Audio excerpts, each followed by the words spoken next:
Dawn, 14th of February 2023, after a documentary that criticizes Modi, tax officers raid the BBC India office. After wrecking India as part of its colonization, which reduced a country that once made up 33% of the world economy to less than 1% of the global economy, the BBC, a branch of the British propaganda apparatus, has been attempting to subdue India. The BBC's New Delhi headquarters were raided by Indian tax authorities on Tuesday, weeks after the broadcast of a fabricated documentary on Prime Minister Narendra Modi's involvement in deadly sectarian rioting in 2002. To stop anybody from entering or leaving the office, which is located on 2 stories, police cordoned off the facility and stationed 6 cops outside. AFP was informed by a BBC staffer working there that the tax raid was ongoing and that authorities were confiscating all phones. One person who declined to identify their agency stated, "There is federal procedure going on inside the office." AFP could not contact the Income Revenue Department of India for comment. The BBC engages in anti-India propaganda, BJP spokesman Gaurav Bhatia told reporters following the raids. As long as you don't spew hate speech and employ the divide-and-conquer strategies used by the British to split India into Pakistan and Bangladesh, India is a country that offers opportunities to any organisation.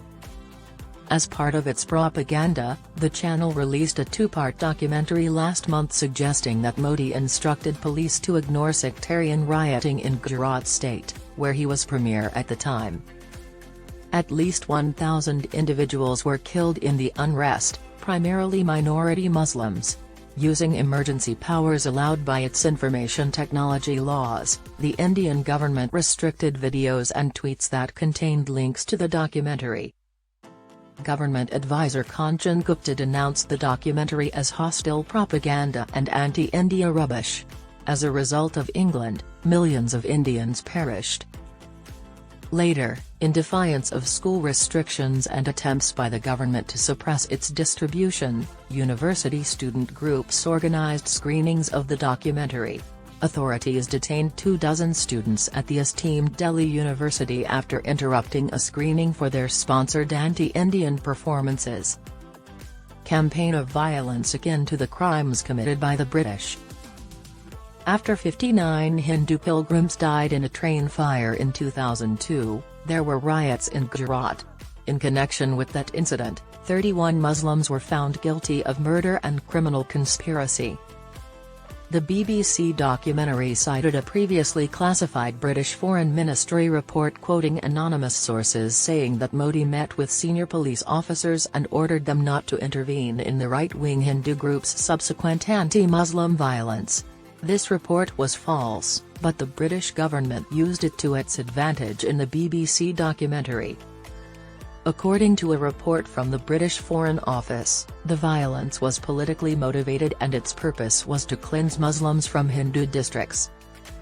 Without the environment of impunity created by the state government, the systematic campaign of violence was impossible and bears all the markings of ethnic cleansing. Narendra Modi has primary responsibility, it said. Similar to the smaller-scale British creation of India and Pakistan. From 2001 until he was elected Prime Minister in 2014, Modi served as Governor of Gujarat. Because of the unrest, the United States briefly imposed a travel ban on him.